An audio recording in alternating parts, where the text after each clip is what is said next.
In the culture war, there are no winners, just podcasters.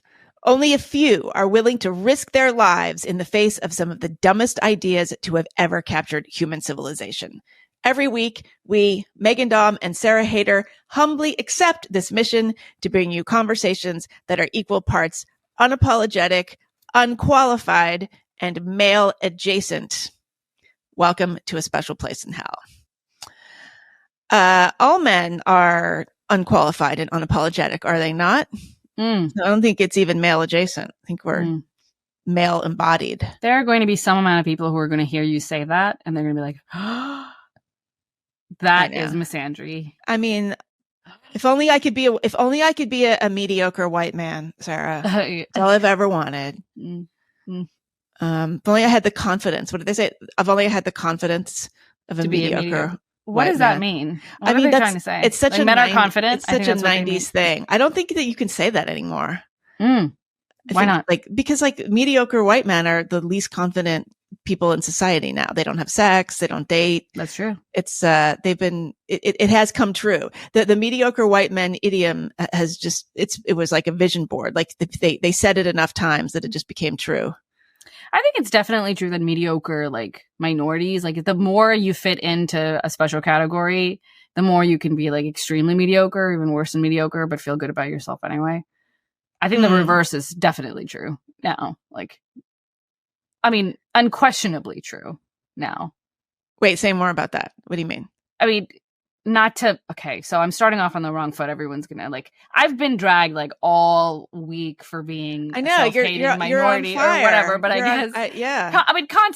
it's just always happening, so I can't complain.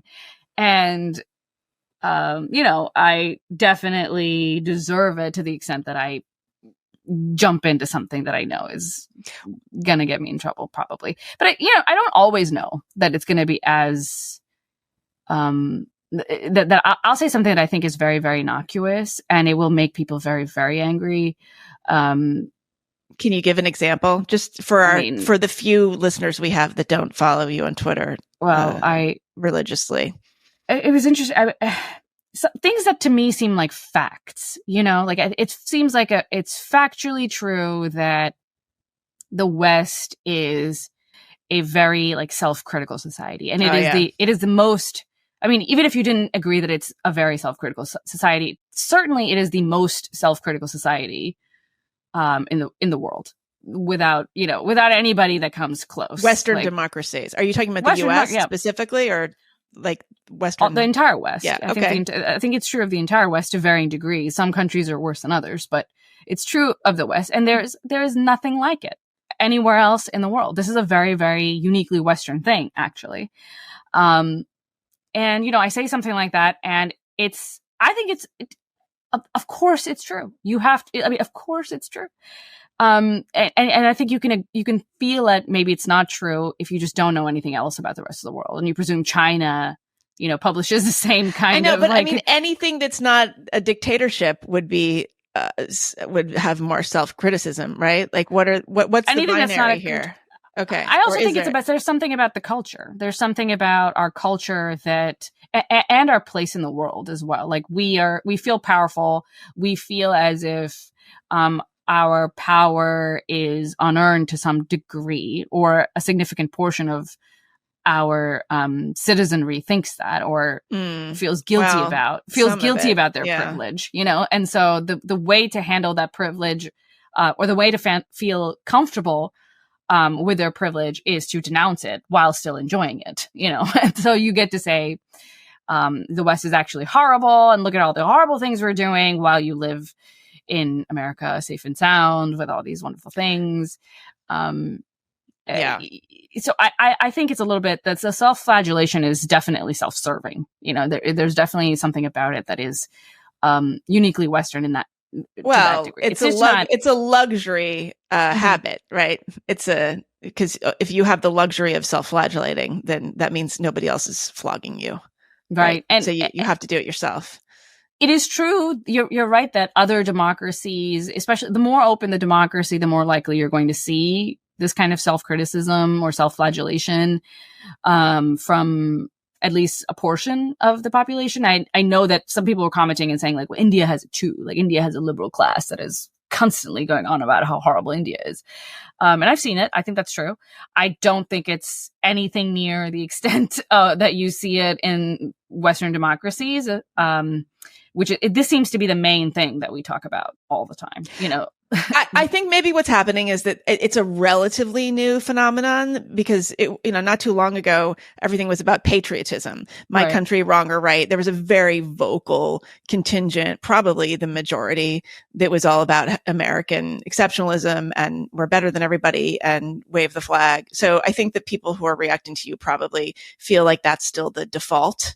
Yeah. It's maybe, and actually maybe. I mean, I was, you've got to wonder, like, so much of the, we're responding to like a very particular set of bubbles. We're responding to what people do on Twitter and what people do at universities. There's still a lot of like people waving flags and drinking beer and. But the point is that it's still go by on the 4th of July. Even if you could say that the majority of the population doesn't engage in anything like this, it is still true that we engage in it to a degree that nobody else does. That it is not commonplace everywhere else. It just isn't. No, and it's just, I think what baffles me is that people will be like, no, actually, Japan is also very I'm like, what? Like Japan is self-critical. Like, let's start with teaching about, the atrocities Japan. I don't know. I don't know what they teach in Japanese. They don't. I have no idea. They don't teach about the rape of Nanking. Am I saying that right? Okay. Well, that's rape. That's disturbing children. But there's, it's pretty common everywhere else for a country to not be self-flagellating. Like that's just something that it is very Western. It's actually uniquely Western the way that we do it, and the extent that we go to do it, especially if you're an elitist, then the more you do it, the more you engage in it, actually the higher status you are, the more intelligent you are, the more knowledgeable you are. When I think that if you actually know anything about history in the world, the more idiotic the more out of place you are with the reality of the world, I think there's a huge difference between saying like America is an honest country, or let's try another one that's not like as personal. I'm not sure. Something America is a free country. Let's say if I say America is a free country, well then you can compare me to an ideal and say, well, the ideal is perfect freedom and here's how we fall short of this ideal. But then there's America is the freest society or one of the freest countries in the world. And I think that's that's a different claim, and that one's obviously true. And in order to disagree with that, I think you just have to not know much about the rest of the world. Not have any kind of real experience. That's definitely true. That's definitely true. I think that most people all over the world know very little about the rest of the world. Especially Americans, though. I mean, this is one criticism that I would lodge on Americans. Americans don't know about I guess it depends on who we're talking to. Yeah, because America like sort of defines culture for much of the world. Yeah. But it's sort of like if you have the kind of leisure time to think about yourself, to self-interrogate. It's like kind of like going to therapy, right? Mm-hmm. Like the people who go to therapy are the people who probably have the least amount of problems to some degree. Yeah. Well, they can create it. The mind is interesting. It can create a problem. And I think we have done that in the Western, like global, in the Western consciousness as well, is that we've created a problem, that and kind of a national crisis out of nothing. And now we have to deal with it. Now we have to talk about it all the time in lieu of real problems. Being what in this case? I mean, I guess I'm really sore still from the George Floyd era, and I don't know if I'll ever get over it. I guess like it really was a defining political point, like moment for me. I think it was for a lot of people, but it just felt as if at that time, I could talk about nothing else. I was not allowed to talk about anything else. I was not allowed to bring nuance into the discussion on any level. And I felt genuinely coerced by the people around me to say certain things, to bow down. And I think I'm also coming at this from the perspective of somebody who was a leader at a nonprofit, a progressive nonprofit association. And that was the worst place you could possibly be at the time of the George Floyd protest. That was the worst position you could be in, because you knew that there were a few people who were just, they were looking for a fight. They wanted to start trouble. Or they were just mentally unhinged, and they took this opportunity to accuse everyone of everything. I was, I don't want to talk too much about this, but because I know this kind of happened to everyone, so I don't want to make it too much about me. And I definitely did not experience the worst possible, like a kind of mobbing at that time, even among the people I know. But I was accused of being a white supremacist because, in our private forums, we wouldn't allow for anything to be discussed. Although, this is a rule that we've always forums had within your organization. Yeah, within the organization, for the clients that we worked with, the people that we work with, and created support communities for. It wasn't a completely open discussion forum, because that would just be very, very difficult for the moderating because it's team. A workplace. Well, this was like for the support community members. So it wasn't really a workplace, but it was. No, but it's just an organization with certain rules. With a certain rule. Well, yeah, it just couldn't be about everything. And if it was about everything, it would place too much. The burden would be too great on the people who are moderating to let this be about anything all the time. So we tried to keep things focused, and we just if something was off topic, we would flag it and remove it. At this time, though, with the George Floyd protests, people felt as if this rule needed to be broken. This rule that we had always had and enforced needed to be broken. And because we would, a few of us in the leadership team said, no, we're not going to break it for this. Then we're white supremacists. Yeah. We are being funded by who knows, white supremacists probably. We I personally, I was accused of being a white supremacist, and somebody dug up a tweet of mine from at least a year before then. It was the Covington Catholic boys. I was defending them. Yeah. And then there was another tweet where that school had been accused of participating in blackface, like Covington Catholic, because they painted their bodies all black. Yeah, the Covington Catholic thing, I wrote about that. That was absolutely maddening. Yeah, and it was like, what was annoying about it is that it clearly wasn't. Like, clearly what they were doing was a sporting thing. Like, it had nothing to do with blackface, but everybody was accusing them. No, they had like war paint on. Yeah, it was like a pep rally for their football team that happened to be, that was their colors. And I remember people doing stuff like that at football rallies, but usually with the school colors, but maybe, I heard that they're whiteouts and things like that. I've heard of that before. So it seemed crazy to me that somebody would look at that and think, the first thing they would think was, oh, blackface. And so I defended those boys in a tweet, and I just said, this isn't blackface.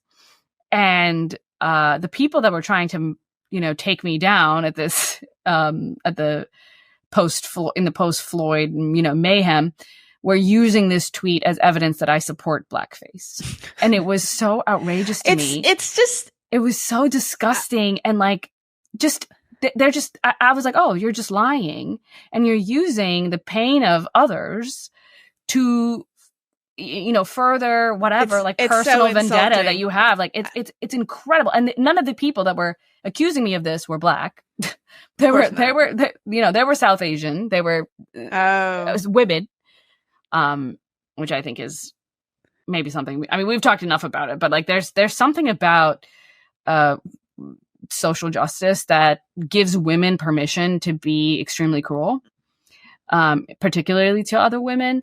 And I think that one of the problems is that we even use the word aggression, we use it incorrectly. We use it to mean dominance, or the desire for dominance, when that's not all that aggression is, and not all that it can be. And in the case of so many of these people who use these social justice, moments of alarm to their advantage, it feels to me that they're disproportionately women, recognizing that maybe that this is their way in. This is their way to topple some big leader and when she's taken down or he's taken down, they can now rise in the ranks. I mean, what it feels to me to be very motivated by, a desire to get ahead. Yeah. Well, I mean, it maps on to the in-group, out-group dynamics of female social hierarchies, right? I mean, This is always how women have fought. Social exclusion is the way of meting out punishment. And charges of hate, charges of not even caring enough, of harm, Right. I know. I was accused of, when I started writing about this stuff, which is actually, it's like, I've been writing about this stuff for 30 years. It's just sort of like in the last 10 years that people decided it was not acceptable. I was always accused of turning away from empathy. Ooh. Like I was just not, I had really disappointed people by turning away from empathy. Is it the same people who would the same people who would level that kind of charge at you are also the kinds of women who think that they're feminists? That they think that they are empowering other women. They care about empowering other women.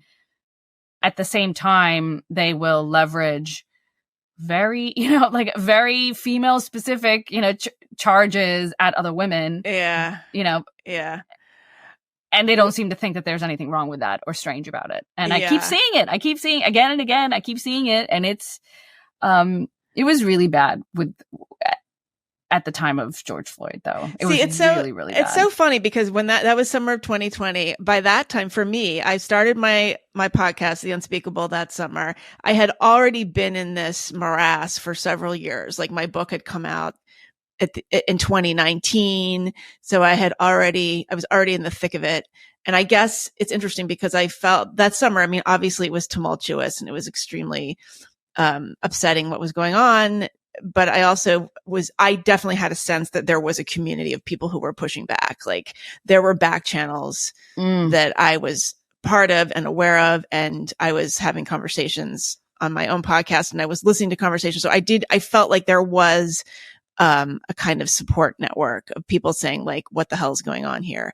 I mean, it was chaotic. Because it was extremely crazy because it was a peak, so it was one of those moments that peaks people because it is so bad, because it was so extreme and the responses, especially within organizations. Well, yeah, and also so many people who went through similar things. It was just like countless people who were under fire for not wording their statement not the posting right a black way. Square. Just simply not posting the black square. Oh yeah, no, I have Lincoln Jones, who's a choreographer that I interviewed. He is a director of a dance company that has nothing to do with politics. It's a modern dance company. Okay, it's a contemporary ballet company.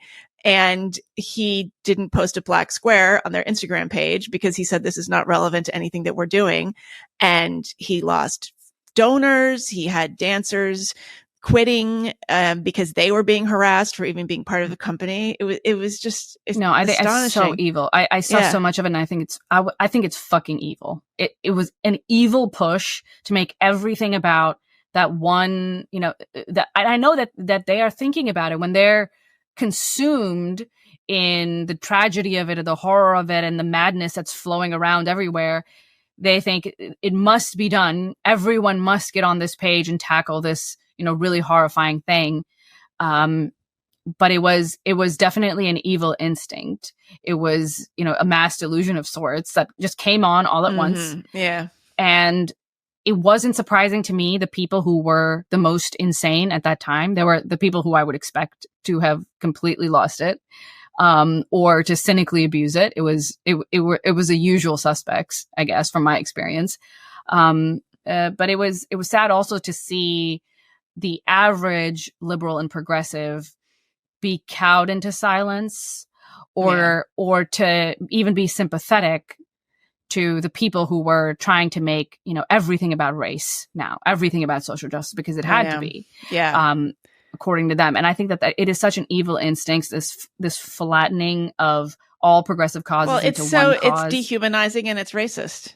I mean, that's the thing that I felt this about the Me Too movement as well. It's like, you guys are fundamentally unfeminist the way you're carrying on. I mean, I'm the bigger feminist. I care about this. I'm upset about this because I am a feminist. Yeah. That was always my feeling. Anyway, well, speaking of people, using these manipulative tactics, there was an incredible story from the high school debate world this past week that I know we wanted to touch on. So there was a video going around, and we'll post a link to it from a round of the Tournament of Champions, which is a national high school debate, speech and debate tournament that's held at the University of Kentucky. And they have all kinds of different competitions, like policy debate, Lincoln Douglas debate, extemporaneous speaking, oratory, that kind of thing. And there was a video that was going around of what was, I think, a policy debate round. So this was at the quarters, and this event, this tournament of champions, like it is a tough thing to get into. This is nationals. You have to get, like, I mean, this is like when you go say, it's like it's one of the national tournaments, right? So you were a debater. We should just say you're not just talking out of your ass here. You were a high school debator. I mean, I'm so, I know. Well, I can do both. I mean, please. I know. Please, you're a I can both.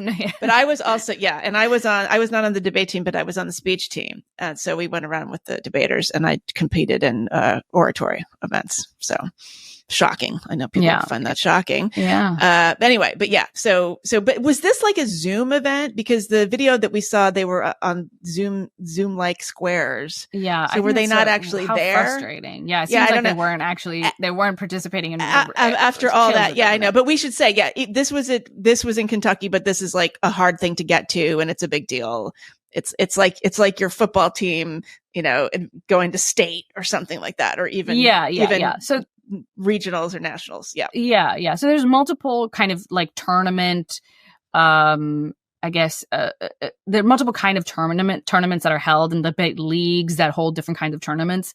This is one of the, it's one of the major ones. And so this debate crew, these debate teams, were presumably good debaters. They're these were the cream of the crop, right? Sort of. And let's play the clip itself so people can hear it, because it's something you gotta like actually hear to believe.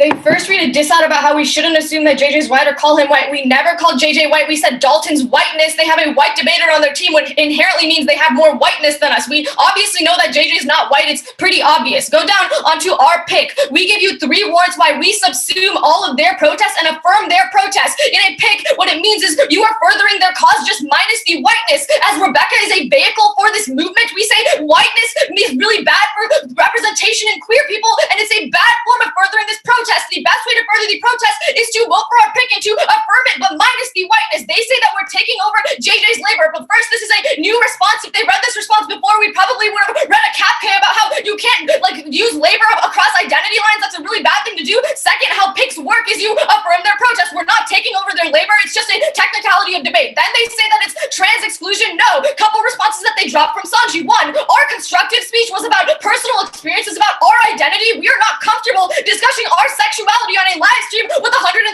people. Second, we say that them telling us how we should represent our advocacy feeds into our link about racism, because a white person, someone on a white team, should never be telling 2 women of color how they should be furthering their advocacy. That's an independent link into our whiteness argument that gets dropped. You can drop them right now. They say we should have read things about the Hall of Shame. It's an identity cave. We are not trans debaters. We don't want to do that. Also, they don't put anything about women of color or queer women of color in their case, which means they also link it to the exclusion. There's no independent offense off of this. Then at the bottom, all these stuff about the Louisville Project, their racist rhetoric and using the black labor as a way to further their advocacy is inherently racist. As an independent reason to drop them. They say JJ wrote the argument, but no, Rebecca is a vehicle of the movement. You should never use a white person who's saying the Louisville Project and using it as an example of their advocacy in order to further a movement. Then using black suffering to advance in the tournament is just a bad thing to do. Then they say that it's just an example. A white person just shouldn't use a black person's suffering as an example of their advocacy. That's inherently a racist thing to do, and it's too late to respond to this argument in Final Focus, and it's the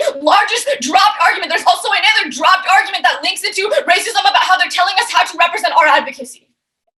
Is this how your debates went? This is not how my debate went. This is not what I did. This is policy. Policy sucks, and this is one of the reasons policy sucks. So one thing is to defend the young woman who is screaming incoherently. She's actually not being incoherent. ultimately her arguments are bad. Obviously, we'll talk about why that is, but she's using a lot of terminology that debaters understand, and it is not nonsense. It is just like shortcuts to get to, like and this end way of conclusion an argument. this way of speaking is actually a technique. So she is kind of sort of spreading. This is not actually full on spreading. Spreading is very, very fast. Spreading is a kind of, what did you say that it was it's a portmanteau of speeding and reading. It's kind of like auctioneer they're not really speak. reading though. No, they're not reading. I don't know where the term spreading. I mean, I guess it comes from that, but like it does. It really like you talk. It sounds like you're listening to something on 3x or more. It almost sounds like an auctioneer, like an old fashioned auctioneer. Yes, and this is actually she's not going that fast. No, she's not doing a very good job. She's not doing a good job. Like actual spreading, I cannot understand it. That's how bad it would get. But I never did policy debate, thankfully, because I did not enjoy spreading, and also I don't enjoy. And the idea with spreading is that you have so many points to make, and that you are supposed to actually rebut every single point that your opponent made. And in order to cram that all into the allotted time, you have to talk like really fast. Right. So the way that these debate tournaments, work is that you have your opening statement, like opening case, and you make a bunch of arguments in that case, and your opponents have to respond in one way or another to every single one. Like they have to push back on every single one of your separate arguments, or it is automatically considered dropped, which is to say like the person who was the last man speaking wins automatically with that argument. So over time, spreading developed as a common way to just get more and more arguments in, except now you're just like racing against. Like it's just an insane thing. She's not fully spreading. Spreading is crazy, and people should look it up if they want to see what it's like. This is not. I can actually understand her. Yeah. I can actually understand what she's trying to say, but I also dislike the way that she is kind of like yelling a little bit. Some people just would get really hyped up as they're giving their speeches, and they would start talking louder and louder and kind of like screaming. She needs to do some breathing. This is a policy thing.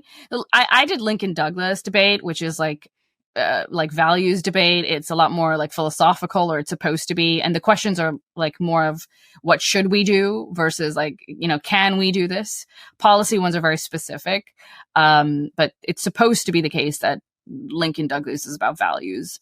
So should we grant, is it, morally justified to kill somebody in self-defense, that kind of thing? Like that would be a question.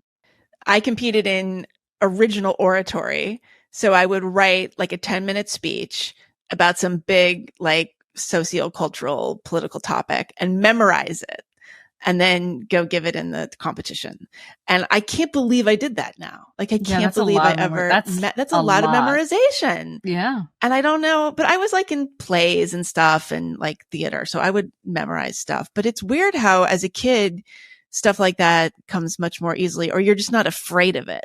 Like I think it's not that I couldn't do it now. I just think I would be so nervous. It's like if you're asked to give a TED talk. I think it's like absurd, like that people have to do that. I think it's absurd that you have to memorize. I know. Yeah. I mean, and the key to it is that you really want to just have a good enough idea of what you're saying that you can ad lib if you go blank, of course, with anything. But the thing is, like with my speeches, like I always struggle with this when I give real, like IRL, like real speeches. Like I write down everything word for word. I have to, because if I just have an outline, my brain is going to go somewhere else. It's going to take that. I'm thinking as I'm saying it, and I'm going to head off into a different direction, and my outline is not going to keep me on track because I can't control what my brain is doing. If I have one argument that I want to follow, I have to have it written down word for word, and then you memorize and then it. I have to read it. No, I have to read it. I have to read it. I can't memorize it either, because then I'm focusing on that I'm just focusing on remembering what I said. It's like a performance. It's you like have to just know what you're saying, though. I think ultimately you need to just get to but you just even if have I know what I'm conversational. saying, but it takes a really long time. No, it's like I don't think I can do it. I don't think I can ever do it. Well, you can. I think it's always no, because I mean this is I'm thinking as I'm saying it.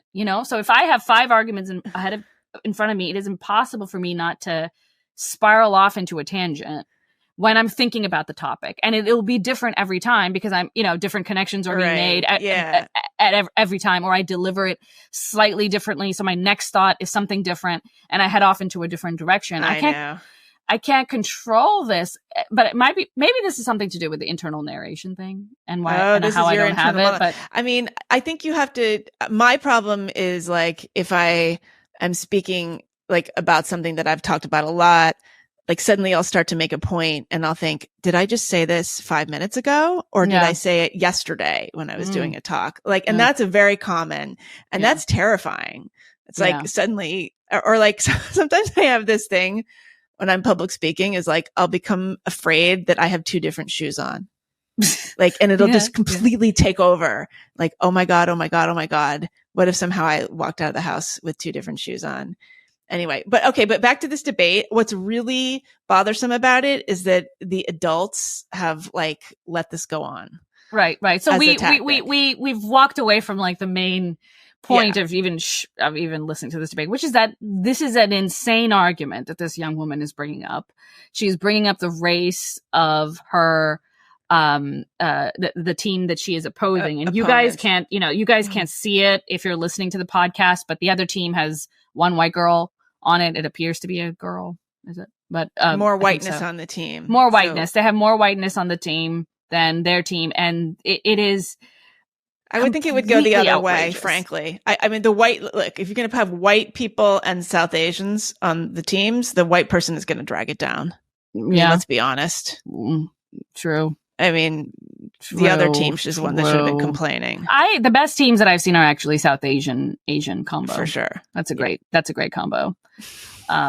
Anyway, but I was just astonished to hear the arguments that, and to hear it delivered in this debate style that I'm familiar with, like these very social justice-y, insane arguments delivered in this style. And this poor little white kid whose race is being brought up into this as, part of the opposing side's argumentation. It's incredible. They are of a white debater on their team, which inherently means they have more whiteness than us. That's incredible. Like, what does that even mean? What are you talking about?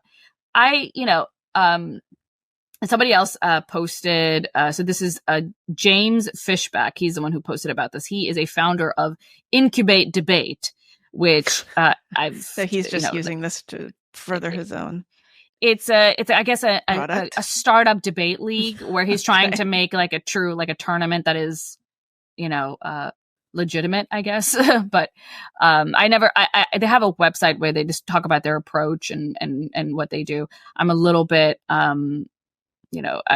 whatever. Let's move on. We can talk about the different formats at some point. But what's incredible about this is that the judges also so there's 3 judges listening in, and then in their responses, like after the debate, the judges are giving their rulings. I guess, what are they called? Not rulings. I forget.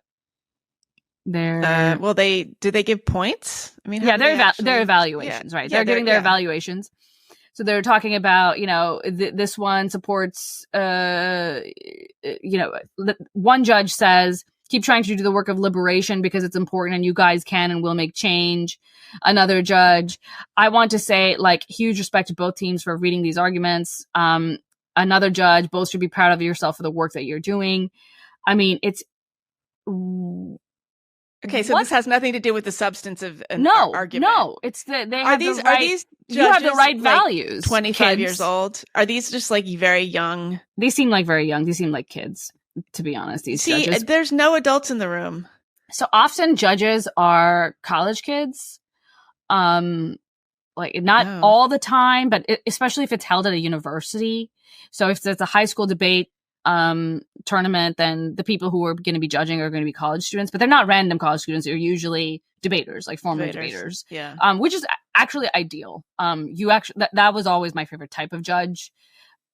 I'm not sure if that's necessarily the case, but they all look young enough for that to be the case. Or you get like a debate coach to be your judge, and that's also really, really good kind of judge. But I think that there's something about how deep the rot has gone that all the judges seem to be in agreement as well that this was like a proper way to conduct a debate.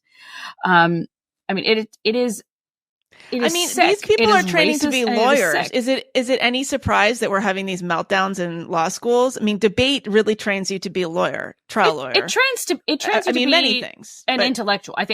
Some people went into law, but a lot of kids just went into intellectual fields, whatever that could be. There are certainly people who are going to be influential. You know, a lot of legislators. Like Hillary Clinton was on her debate team. That's that's the kind of person back in the day when there was actual debate. Yeah. There's a certain kind of person who gets attracted to this kind of thing. And a lot of those people end up in intellectual fields. They're not always like trial lawyers, but they are necessarily people who are interested in ideas. Yeah. And that being their skill is learning a kind of idea or, and decoupling it from your emotion. I mean, the whole idea is you're supposed to be able to argue each side, right? Mm-hmm. So, I mean, the essence of debate is to learn how to separate an intellectual concept from your emotional experience of it. And your identity, come on. It's crazy that they're using their identity as an argument itself. It's just, I know.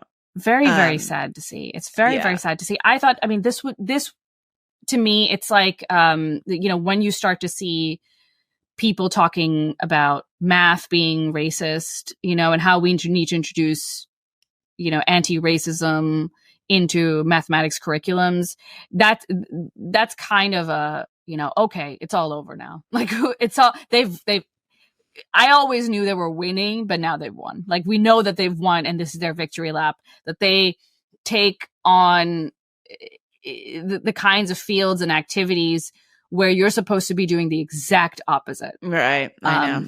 Of social justice activism. Yeah. So very sad. Very sad. I love debate. I'm sure you do. I wanted to do more of it. I mean, not this kind of like screaming kind of debate. I did not do this. I gave like a legitimate talk. But it was wonderful to be able to talk about like moral issues and think critically about real life, like something that could actually become something you have to vote on maybe, or it becomes an issue in your own life. And now you have to apply this kind of critical thinking to it. You have to think about both sides of the argument. It's a wonderful practice, and it's so sad to see it go down this whole. But I guess so. What happens if you're a white kid in the debate team now? You're just going to lose automatically, or you're just going to struggle because you're the bad guy in every room all the time. I think they should have. I think debates should be. They should have a separate whites only. Well, they should be. They should have white. Okay, they should have whites versus everybody else for debates, and also girls. They should divide it by sex. So then, what would happen if complaining that a white person is on the opposite team is sort of like complaining that a trans-identified male is on a girls' team, right? I mean, we could possibly tease that out. Yeah, it's not the same, but it is. It's a conversation for another time. I'm also interested in this idea of like chess. This is a totally different topic, but let's put a pin in that. Like who can play chess and whose minds. It's really what they're saying is that like, are they saying that the white person is just inherently more intelligent or just sort of like more confident? Because no, they're saying the white person can't use a certain argument because they're white. I see. And right. they're using a black person twisting. Suffering. Okay, so they're just weaponizing this. So there's no logic at all. Okay. No, there's no logic. All right. So speaking of no logic, there was a dust up in my world this past week in the literary world. So you'll appreciate this on several levels. So there was a young writer named Kate Broad or Kate Broad, I think she's like a book coach and an editor, and she's involved in the publishing world. I think she's published a number of other books, sort of under a different name, maybe. And so she announced that she had a novel coming out, and it was the first novel under her own name. She said, there are no words for how it feels to announce this. She linked to the publisher's marketplace, announcement of the book. She says, it's my dream since I was 6. I couldn't have had a better teen, then et cetera, et cetera. And then she goes on to name her editors and such at Macmillan. I'm not entirely sure what the book is about because these tweets have since been deleted for reasons I'm about to explain. But I think it has to do with she's a white author. I think there was a slight racial element because it had to do with a young person, like having a black nanny or somebody in her life that she had sort of romantic feelings for or something like this. It was a little complicated. Anyway, so, and this author had gone to Wellesley College for what it's worth. Okay. So she makes this lovely announcement. And then very quickly after, we get another tweet by somebody named Anne Zhao. So Zhao, who is also an author. And she says, as a Wellesley student and a Macmillan author, I'm troubled by the concept of this book that was written and edited by Wellesley alums and published by an imprint of my publisher. Pretty sure we agreed a while ago that white people shouldn't write plots centered on racism and BIPOC trauma. Okay. And immediately, Kate Broad, deletes the tweet. This is just totally memory hold. And a minor battle breaks out, between these two authors. Now, I should say, Anne Zhao, first of all, she is a student at Wellesley currently and seems to be publishing a book, which surprising. must make her really popular in creative writing class. She's a linguistics. Probably does, actually. Well, I don't know, but okay. So I just want to tell you a little bit about Anne Zhao. First of all, she does it all. She's a linguistics major. She does every activity, incredibly, incredibly high achieving person. But this is her book is called Dear Wendy. Okay. So this is the description of her book. Sophie and Joe, two aromantic and asexual students at Wellesley College, engage in an online feud while unknowingly becoming friends in real life. Okay, Sophie, this is the character. Sophie Chi, C-H-I, is in her first year at Wellesley College, despite her parents' plea that she attend a real university rather than a liberal arts school, and has long accepted her aromantic and asexual aroace, this is in parentheses, AROACE.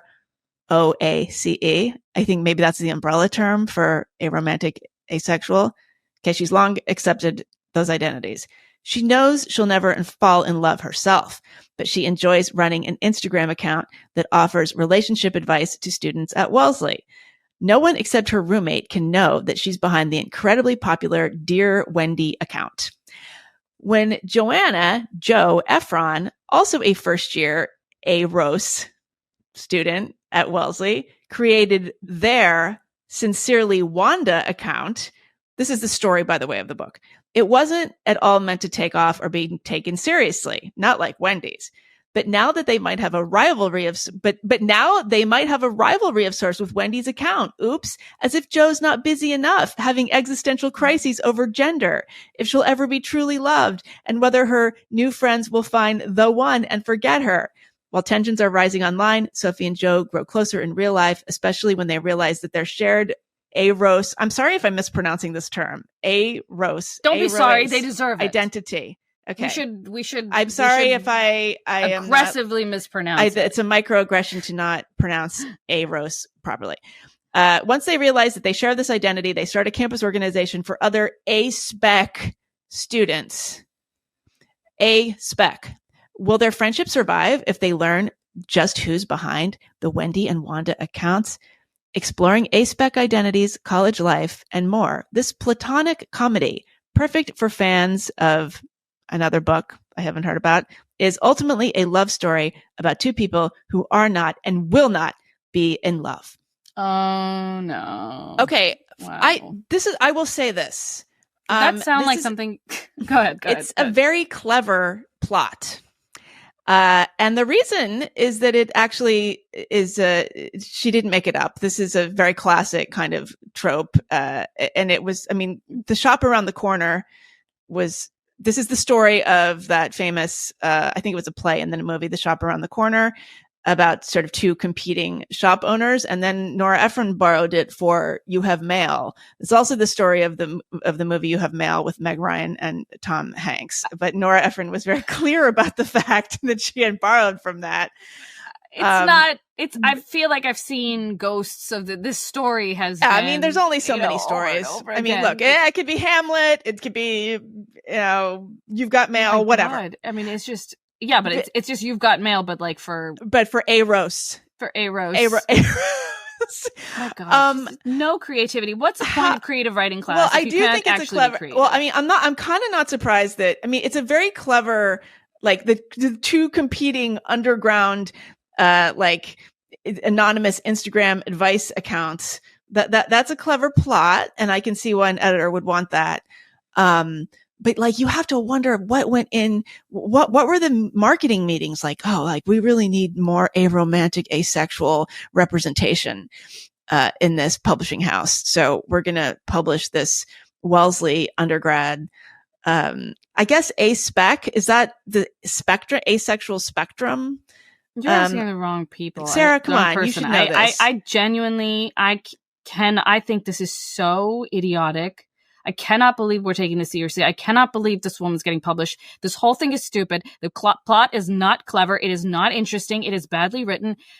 What is happening to the world? Because why do we have to cater to these morons who are not creative and they don't have a creative bone in their body? She might have a little. Gave me a headache. But like, what's so disgusting about this is that she used this opportunity she took down this other author, as a way of promoting her own book. I mean, it is an instinct that is so grotesque, right? And so unsportsmanlike.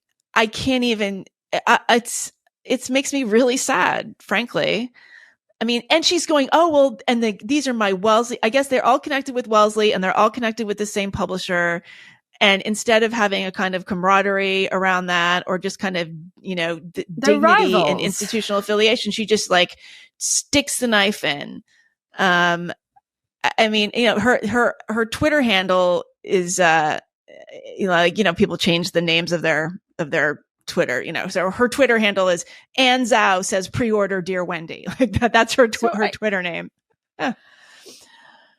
I think it goes back a little bit to what we were mentioning earlier, which is that it just feels as if social justice is a way for, sociopathic women to compete with largely other women, and if you are a woman, you are a minority, you have a special status, you get a leg up in this, and you are a fool, I guess, to not use this, dagger to your advantage. Yes, you should use all tools at hand to eliminate everyone around you. I mean, unsportsmanlike is a great way to put it. And I think that I think these people don't know what they don't even recognize that they are competing. I think they are so gaslit. They're so like, swimming in this like insanity 24/7. And you can tell by the way that she writes and what she chooses to write about how limited her worldview is, that she doesn't recognize that what she's doing is really classic stabbing your enemy, before the big match. Kind of behavior. It is. It's Tanya Harding. It's Tanya Harding, right? Like kneecapping Nancy Kerrigan. That's what this is. And we have to pretend like it's something else. That's what's outrageous to me. We have to pretend like it's this noble thing with her she's standing up for minorities and social justice. No, she's not. This is she's a jealous, hateful woman who's attacking another woman because she doesn't like that they're rivals and doesn't want to have to compete with her. And this is an easier way to win than to, and gain the full attentions of the publishing house, I suppose. Well, also it's her own publishing house. It's such a bad play on so many levels. What gets me is like, I thought we agreed that white women were not to represent BIPOC trauma. Like, who is we? We agree. Like, we agreed in your like writing, like text thread in your creative writing Tumblr group. It is really, it's just like embarrassing. But, and the other thing is it appears that Kate Broad, was very social justice minded. I mean, this is a circular firing squad. Like, they were both trafficking in this stuff. Mm-hmm. So, I mean, that's the thing is if you are playing this game, you are leaving yourself wide open to this kind of thing happening. This happens all the time, especially in like the young adult literary world. This is just always going on because they're all playing this game. So if you just keep yourself out of it, they'll leave you alone. But maybe you can keep yourself out of it. It is hard. I think if you're in any space that leans progressive, it is very, very hard to avoid this unless you are willing to be the aggressor and say, this is nonsense. This is an attack on me, and just say what I had just said about this woman, that she is unsportsmanlike. She doesn't have talent. She's worried about my talent. And she's taking me down in a very nasty way. And I reject all the, so I had a conversation, recently. I went to a conference, and I don't want to name the conference because it was really, really great conference. And there was an award given out at the end for this like university administrator who was standing up for the right of free expression on for his colleagues. And he gave a wonderful speech, but even in that speech he said something about how, we weren't, I was defending, I know that we weren't bigots, that there was a specific kind of bigotry involved, but that's what he said. He said, I know that we're not. I mean, they were accusing us of all this, and I know for a fact that that's not what this is. But look, the problem is that we are acquiescing to the idea that if someone can leverage that charge at you of bigotry, of bad intentions, then that is, valid critique. And now you have to, shut down your, whatever it is, that the activity that you're doing, even if it is true. Right. It used to be that what mattered is whether or not it is true, whether or not it is good, whether, now it's, is it conforming to a certain set of values, and how well is it conforming to those values? I think what makes liberals will openly say, I don't like wokeism, this ace romantic, like all this stuff. Like, it's obviously nonsense. And I don't believe in any of that, but they will, even the most staunch sort of civil libertarianish among them will have a hard time saying that you should not be able to shut down my speech with a criticism of bigotry. You know what I mean? Like that in itself. I mean, it should just be irrelevant. Like, it should be ignored. Like, I'm going to pretend I didn't hear that and move on. What happened with David Shore, right? Like, what happened with, what happened with people who talk about, statistics and, race of any kind, crime and race, God forbid, We should say who David Shore is. I mean, this is one of the most grotesque examples of cancellation that I think we have so far. So he was a data scientist who, was it during George Floyd's summer? Was that summer, right? It was around this time, yeah. All he did was like, he did a tweet, or he just linked to some kind of study, saying that it was just like a very anodyne kind of finding about race bias, and it was nothing. It was like an absolute nothing burger, and he was fired from his job. Yeah, and he was like a liberal or whatever. But the point is that he said it doesn't matter whether what he said was true. It doesn't actually matter even what his what his intentions were in this case, so long as it could be conceived of being something that furthers the wrong cause. It can be weaponized. They're terrified of the other side getting a hold of something. I hear that a lot. Why are you talking about this? Even though you're right, even if you're right, it doesn't matter because you're giving ammunition to the other side. Mm-hmm. And my feeling is like, why are you being so stupid? Why are you latching onto this nonsense? Because all you're doing is giving ammunition to the other side. Like it goes both ways. Bizarre, right. It does. And what a bizarre way of putting it too, you know, especially for somebody who seems to care about what truth is, you know, like they have already decided who the right team is. It doesn't matter what the right team is saying or what, you know, we shouldn't be critically investigating our own side, because if we were to do that, that might give the other side ammo. Well, also, but like, but then why I'm are you deciding that there are sides, right? Here? Like a lot of this stuff is political. Like it doesn't have anything to do with left or right. It really shouldn't. And this is how we determine what the right side is, right? Like you very much could be the bad guys. You know, what is it? It's a little clip from a British show where they're all Nazis. Like it's like a kind of a clip show, and they're all in like these Nazi uniforms, and one guy looks at the other guy and he's like, "Are we the baddies?" You know, like.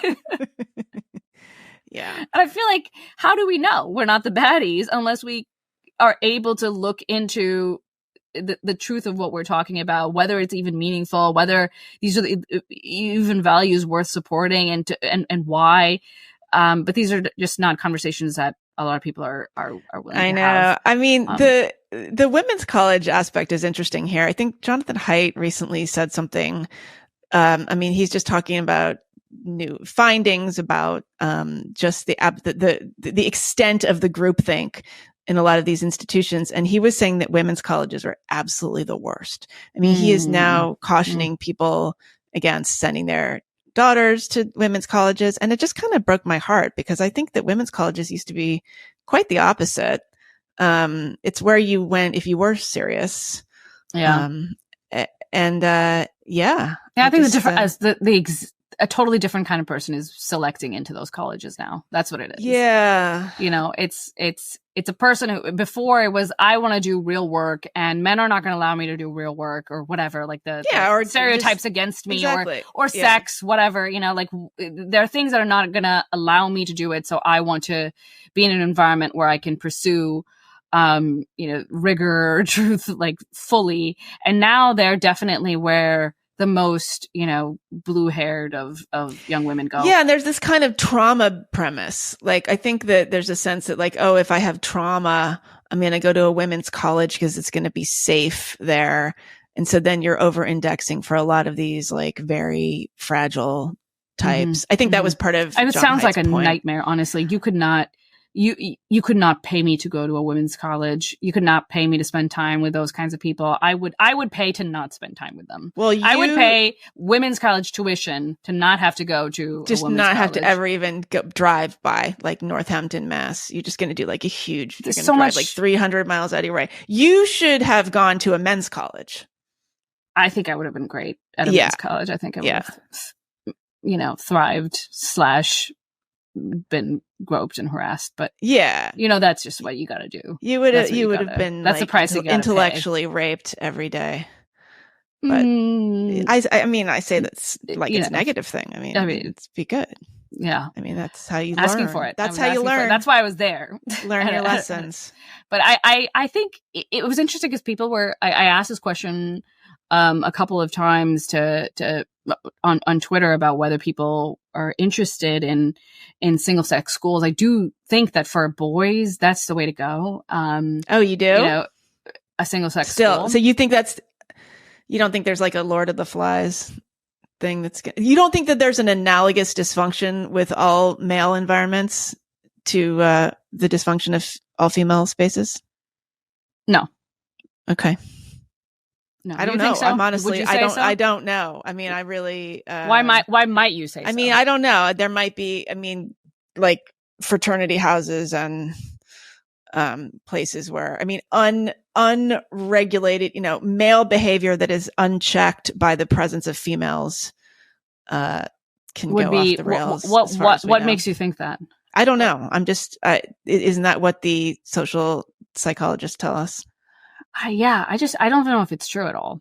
So it's interesting. The Lord of the Flies used to be my favorite book. And I think it might still be my favorite book. It was just I loved it. I loved everything about it. There was a lot of symbolism. There was a lot of like vicious, competition. And it was like a brutal look at human nature. And all the more shocking because it's young boys who are, shipwrecked on an island. So I found out recently, and this is what's changed. This is what makes me think that it shouldn't be my favorite book. Because it turns out that a group of schoolboys had been marooned on an island in like 60, like in the 60s, in the mid 60s. And it was not at all what happened in the book. They were like working well together. They were helping each other. Like they were having fun, but also managing to survive. And it was a real like camaraderie, like great. It was a great situation actually. But in the 60s, well, Lord of the Flies came out in the 50s, right? I mean, you think it was around? Yeah, it came out in William Golding. I think it came out in the 50s. So, I mean, whatever. Maybe the shipwreck was, I don't know. But look, there's creative license. That doesn't mean you're not allowed to like the book. I don't think it was based. Are you saying that maybe they read the Lord of the Flies and then in the 50s and the kids got shipwrecked in the 60s and they, learned their lesson? Well, no, I think that my part of why I like the book so much is because I thought it spoke to something true. And if this situation actually happened, like a very, like maybe like exactly that kind of situation happened and it did not at all play out in that way, then I feel as if I'm just indulging in a kind of a fantasy. But that's what art is for. That's sure. I mean, yeah, but all literature. I mean, literature that is totally fantasy that doesn't, in some way, speak to something true is not. I mean, usually not considered good literature anyway. Yeah, but I don't know that it's all. I mean, look, what if you read a really amazing aromantic, asexual love story, and then you had your own remember when this was asexual, aromantic relationship and found that it was nothing like the beautiful romantic novel that you read? And does that mean you're just going to chuck all your asexual, aromantic babies out with the bathwater? No, you're smarter than that. I can't believe you can laugh about this because I don't want to live in this world. I don't want to be here with these people. Look, I can't. I'm just a hopeless aromantic. I could be at any given time. You're just going about your day-to-day life. You're getting coffee at a coffee shop. You sit down next to somebody. They seem nice. You have a little conversation. They could be one of these people. They could. Well, you don't. First of all, you don't do that anymore. I don't know what world you're living in, but you do not go to the coffee shop and sit down and have a conversation with somebody. No. I wouldn't want to. I would be just You horrified at the idea. You open up your app and you go and you see if that person is on the app. We should start a commune. I thought you were going to say we should start a dating app. No, like a commune, like a place to no. We should live. What do you think? Only people who think like us. It could be like a kibbutz. Excuse me, we're already there. I'm already there, honey. Okay, right. That's live true. with only people who think like us. Maybe we should start a cult. You and Hugo. Yeah. Okay. You and me. I've always thought that I could be a cult. So wait, who's the cult leader? I think I should be the cult leader. We would. I have the confidence. I think I should be the leader, and you should be like the treasurer and the accountant and all the stuff you do. Because you're much better than that. A kind of insanity, like to be. You need to be like believe in yourself to a point that is completely absurd and not at all. Oh, that is you. That born out by the real world, and that's me. You right. could be like the woman who like gets other women to join. I'm like Sheila from. I'm like what's the Wild Wild West cult? The one that was out. There was it was the Indian guru, and then there was Sheila, who was There's always a procurer. Woman. There's always a woman. I'm the Ghislaine Maxwell. Yes. There's always the one. Cult. There's always like a the one who's nice, like, and then exactly. And then there's a woman who's like procuring the like I guess sex objects. So I think you would be great in that role. You already have like communities that you're building. I already have my. What do you? have a pool. Why are you saying that the Unspeakeasy is not a cult? I mean, maybe it is. Now we know. I don't. No, it's not, because I don't have it in me to. I'm not. I don't have it in me to be a terrible cult leader. Terrible. But you're right. Okay, so I think you would be a better cult leader. I think I'd be a much better cult leader than you. Yeah, that's true. I just want to, if I can be in charge of like the real estate and the design and everything like that, that's all I care about. Or ordering, just furnishing it, deciding on the art. I think you would be key to like spreading it amongst like the heterodox community, like the heterodox. Like, okay, the heterodox community is already a cult, don't you think? Although it's not yet. I mean, it's breaking down like any decent, self-respecting cult. It's falling apart. Anyway, all right. What else do we have on the docket? Oh, we need to tell people to subscribe to the Patreon. We should have done this before. Yeah. So the Patreon is not in addition to the Substack. It's an alternative to the Substack. If you don't want to subscribe on Substack, you're not signed up on Substack, and you don't listen to this podcast on, you don't use the Substack app or whatever to access anything else, then you might want to do Patreon. That might be easier for you for signing up. It is a little bit cheaper too. It's $5 a month as opposed to $6 a month, which is a Substack. But with the Substack, you get a full community. So that's the extra perk. Cult. You get full cult. The full cult. We should just start a cult. I think we should just do it. But we can't call it a cult. Like, we can't be so blatant about it. We have to say it's a movement. Oh, that's a lot better. Yeah. Okay. So the Patreon, and they can also, they know what to do, but the Substack is really good. There's so many ways to be with us. There's so many ways to give us your money. And we're just going to find more ways. So definitely just stick around to find out. Yeah. Okay. Do we have anything else there? They can subscribe on YouTube, right? What about that? Yeah. You can do that too. And we might have separate things on the YouTube as well, that are YouTube specific. So that's a reason to become a subscriber on YouTube. Yeah, and they should also rate and review the show. I think this is important to remind people, because we're we like really slipping.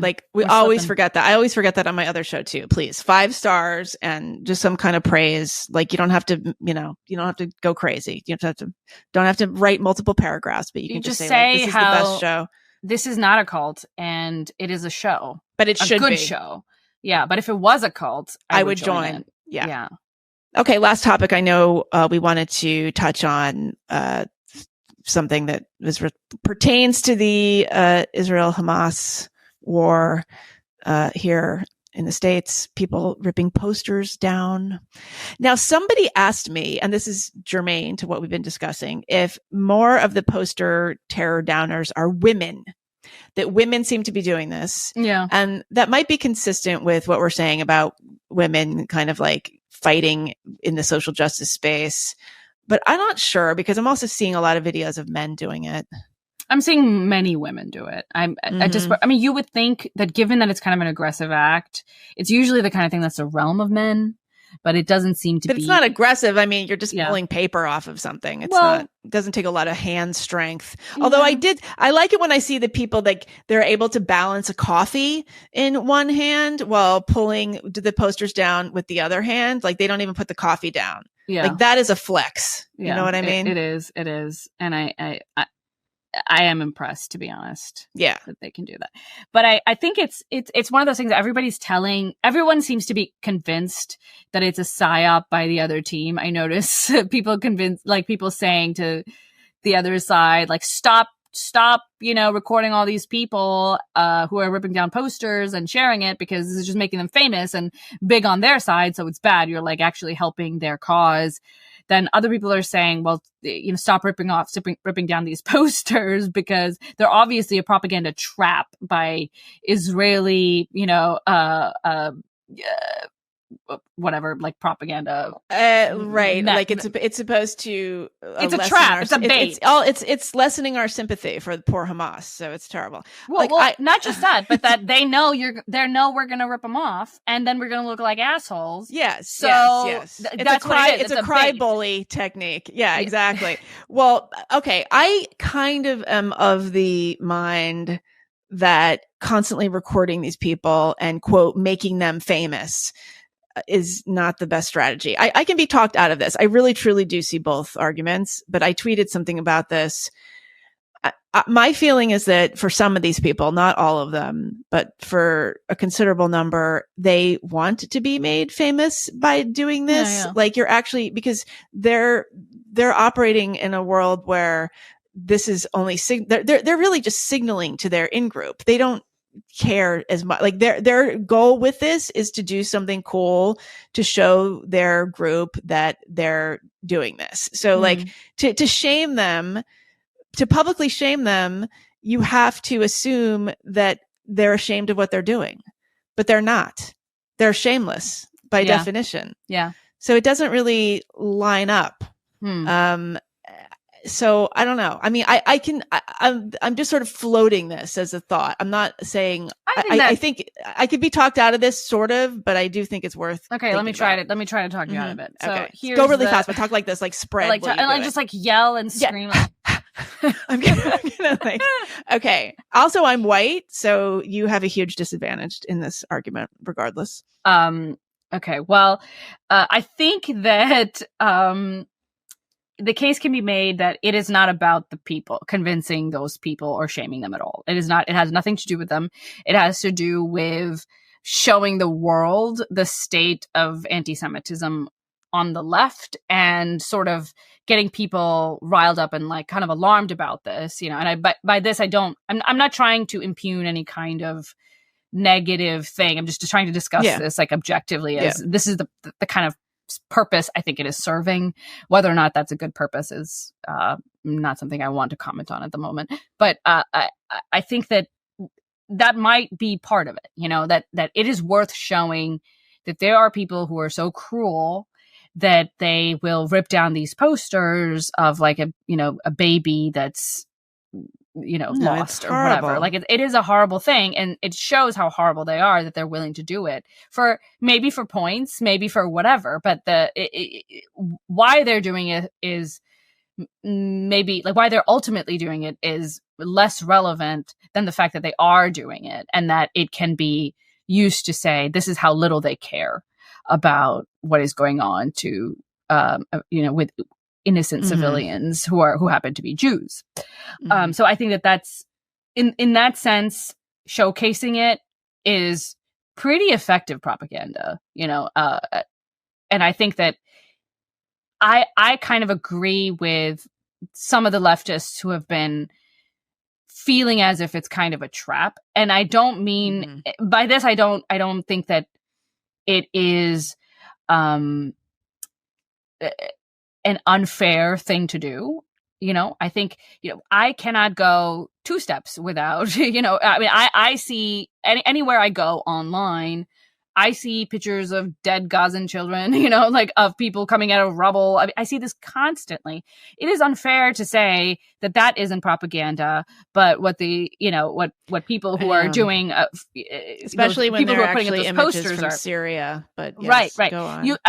Either it is never fair or it is fair. You know, either it is just like a tactic that is very cynical and has no, basis in proper discourse, and we should just not be doing it, or it is highlighting a truth that is worth highlighting. You know, that here's something that exists. Here are some children who have been harmed.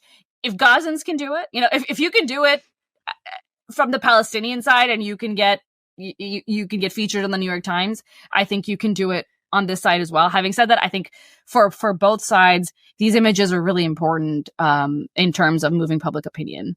Yes. I mean, why would someone print out a poster and put it up in Brooklyn? Like, why does it's all matter, right? muddled up? Well, why would they? But I mean, I guess somebody would say, well, these aren't, you know, the images that we're seeing out of Gaza are news images. Like those are on the news. They are not on posters. Right. Like, they're not. Right, exactly. So it's a different, right. But my point is, I think they're both different kinds of propaganda. Yeah, no, they're emotionally. I mean, they're pulling at us. They are designed. They're designed to tug at emotions emotionally. I mean, the posters. I mean, like what is the legitimate purpose of doing it? You know, like that's the thing. I mean, I feel like, I think in the beginning it was, you know, like a completely natural expression of despair and anger and wanting people to know what was going on. That some of these videos, again, not all, a few of them I have looked at, and I have honestly had to ask myself if the whole thing is staged. Okay, like the person is ripping this stuff down. The person with the camera is talking to them. They both sound robotic. Like sometimes the person with the camera is like asking the exact same questions with the exact same phrasing that somebody else with the camera did in a different video. Maybe it's the same person. Yeah. Maybe they're just going around looking for people ripping posters down. I think that like everybody feels that they have something to gain from making these videos. Yeah. If your value system is such that nothing matters but attention. I mean, these videos are on TikTok and it's almost like there's a competition going on between them. They are competing. The feedback loop is eating itself, literally. So I feel like there's different categories. It's like there's the people ripping down the posters who, I mean, some of them are clearly Muslim and they're like, you know, they are talking about it in political terms. Some of them are super obnoxious, like college students. The one that got highlighted the other day, I don't even want to say her name, but apparently she's a recent Sarah Lawrence college graduate, women, no longer just a women's college, but, you know, in Berkeley, a women's college. So this young woman, recent Sarah Lawrence graduate, she's pulling the posters down. She's with some guy. I don't know if he's her boyfriend or what. And he's just like, you know, standing there smoking a cigarette in this very like, you know, hipster boyfriend of Sarah Lawrence graduate way. Maybe he's also a Sarah Lawrence graduate. And, you know, she's saying the same things that a lot of them do. Fuck you, fuck Israel. And she goes like this. That almost feels scripted to me at this point. The number of the young white social justice types who are going fuck you, fuck Israel is making me think that there's a performative aspect to this. Yeah, I mean, it very well could be. And I think that's one of the reasons that the right thing to do in this time is to withhold judgment or hold your judgments very lightly. And because there's so much that we don't know, we are susceptible to propaganda at this point.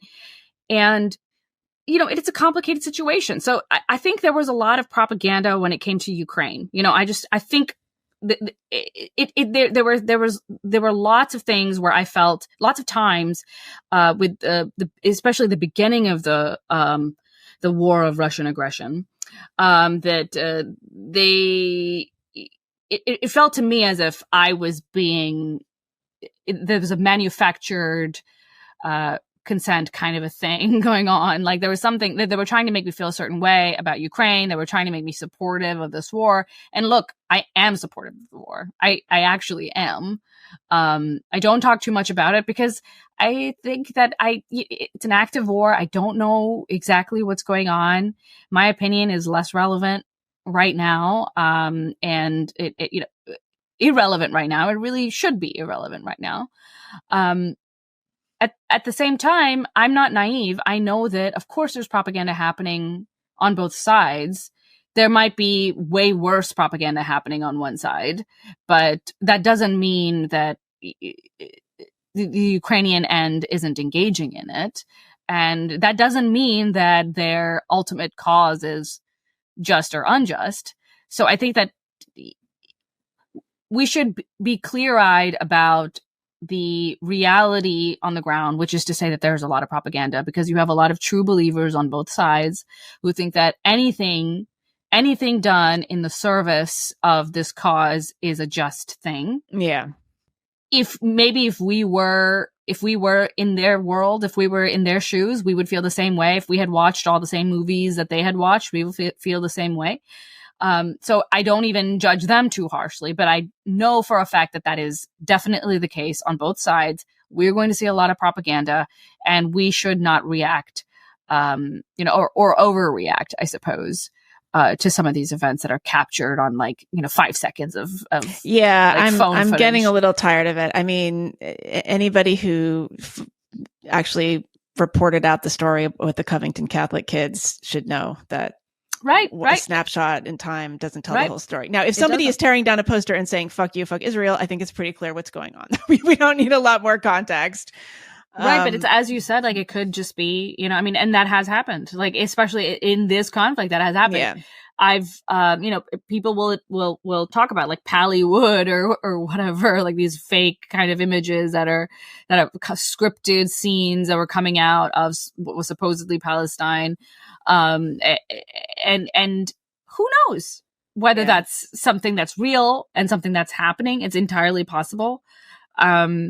And we should just hold our feelings when it comes to these issues a little bit lightly, I think. Yeah. I actually wrote a Substack about this. The conceit was the keffiyeh, the Palestinian scarf that it was very fashionable when I was a college student, and unfortunately, I'm sorry to say that I purchased one myself and wore it as a fashionable garment, as did many other people.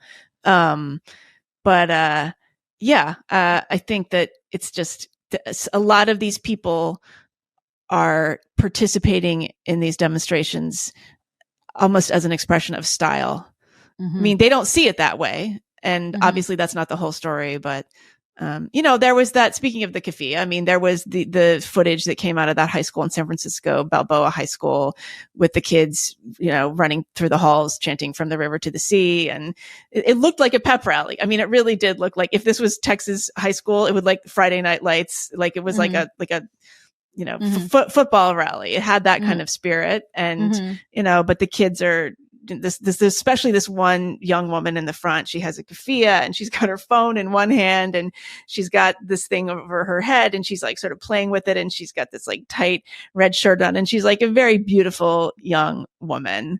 And she just looks ridiculous. It's cringe. She is beautiful and ridiculous, which means that she is a young person. And, this footage went viral and apparently, the administrators were doxxed, whatever that means anymore. And there were, some very unpleasant repercussions for these kids.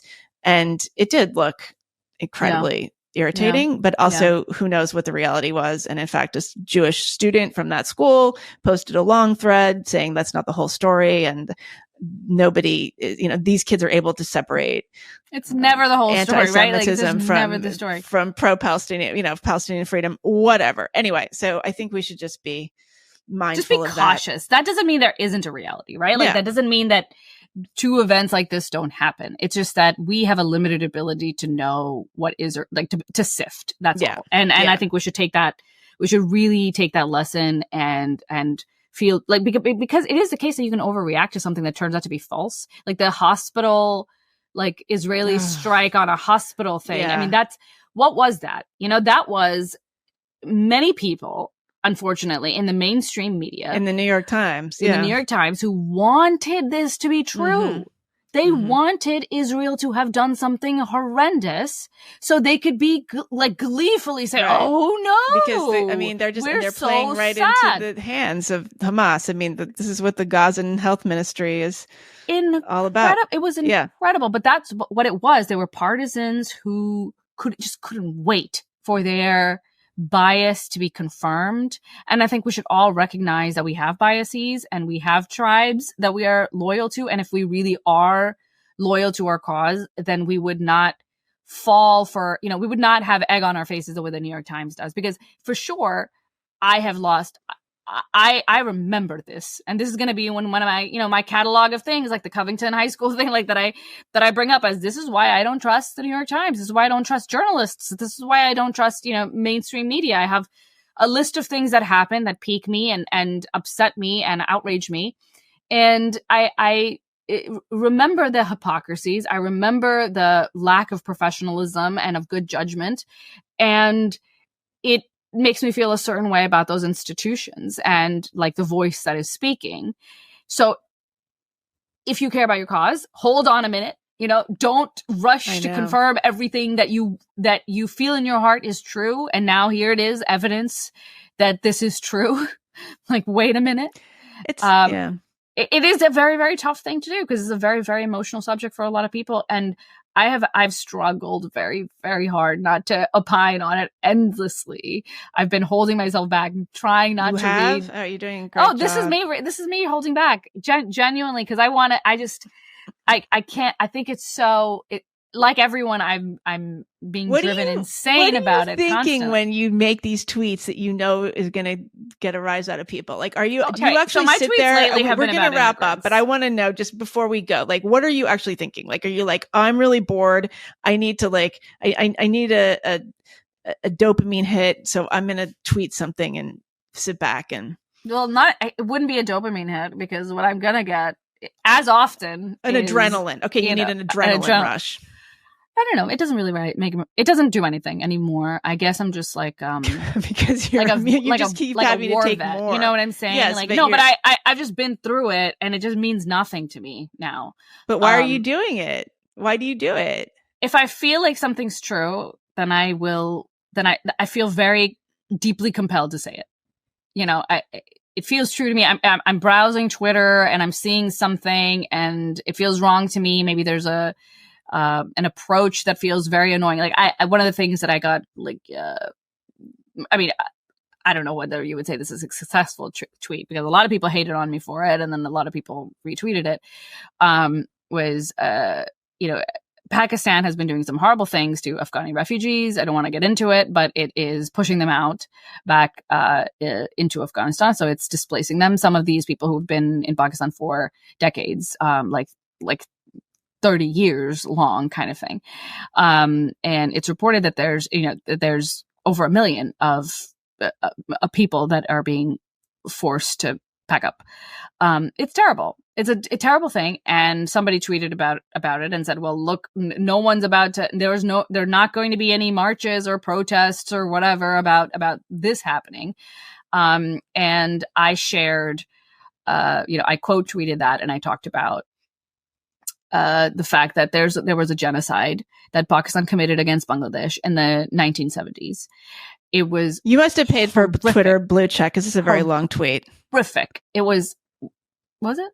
No, because it still hides it, even if you have the blue check. No, I know. I'm saying what you're describing. But I definitely did. I know. How many tweets how many characters was this point that you're making? Go on. I don't. Well, it was a thread, but the point the point was just that. There was a literal, actual, not fake, not slow motion genocide, whatever, like all these weird ways to say not genocide, but kind of, we still want you to feel like it's a genocide. But, an actual genocide happened in the 70s. Nobody knows about it. Like nobody anywhere, much less Pakistan. Even in India, they want reasons to hate Pakistan. It's not that well known, even though India participated in that war and was ultimately the reason that the genocide ended. It is incredible to me that, to see people crying so many tears, crocodile tears over what is happening in like this specific war that falls perfectly in line with their narrative about the universe. And all the other, seas of human misery, all the other atrocities that have happened today, or, 100 years, it could have happened at any time. The point is, does it conform to my narrative or does it not? That's the kind of human misery that matters. That's the kind of human misery that is going to rile me up. And then I'm going to yell about it endlessly, make movies, put on, get on TikTok and I don't think people realize, human misery is everywhere. 90% of human civilization has been absolutely monstrous, which is another reason that it's really a miracle, the society we live in today. Yeah. But here. Specifically, it bothers me that there's so many South Asian, like diasporan, I don't know how you would, member of the diaspora, like, member of the, Pakistani diaspora. I see them because I follow them, like, because I'm Pakistani and I follow those people, and they're, weeping constantly about Palestine. And I just, I don't believe them. I don't believe that they are crusaders for justice. I don't think they care about justice. Pakistan is a like a human rights abuser on a million different levels. All the time people are being, tried for like blasphemy, which turns out to be not blasphemy.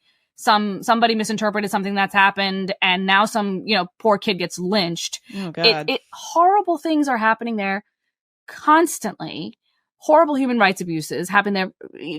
Miscarriages of justice. Do you see these people, these, second gen Pakistani Americans crying about it? Do they even know that it's happening? No, of course not. They don't know. They don't know about it at all, but they will recite from memory what's going on, from their side's perspective in the Israel-Palestine war. And yeah. I think it's just, I think everyone does this to some degree. Everyone does is they pay attention to the things that benefit them to pay attention to. It falls in line with the way their view of the world. People crave affiliation. They want to belong to the group. If that's what the group is saying, they want to be part of a club. I just think that that's a huge part of it. So are you saying that we should not take this podcast to Pakistan and do like a live event? Yeah, let's definitely not do that. Maybe put a pin in it. How about let's revisit it. 5 years, 10 years. All right. Yeah. We'll I think that's we'll both have to convert to Islam. Goal. I'll have to revert to Islam and you'll have to convert to Islam and then we'll be safe. Revert. That's fine. Yeah. That's the word. Do you know that? I have my kafia. Do you know revert?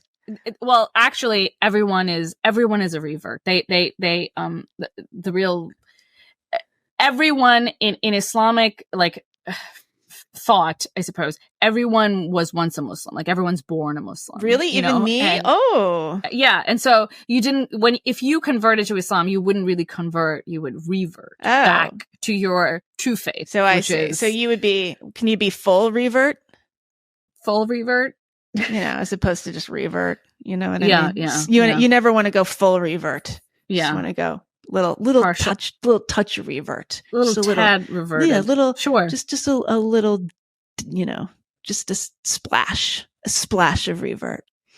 Anyway, I think we nail that on this podcast. We're constantly reverted. Like this is the most reverted podcast in all of podcasting. Yeah. All right. Good job. All right, everyone. All right, Megan. Thanks. Take care. Bye, everyone. Yeah.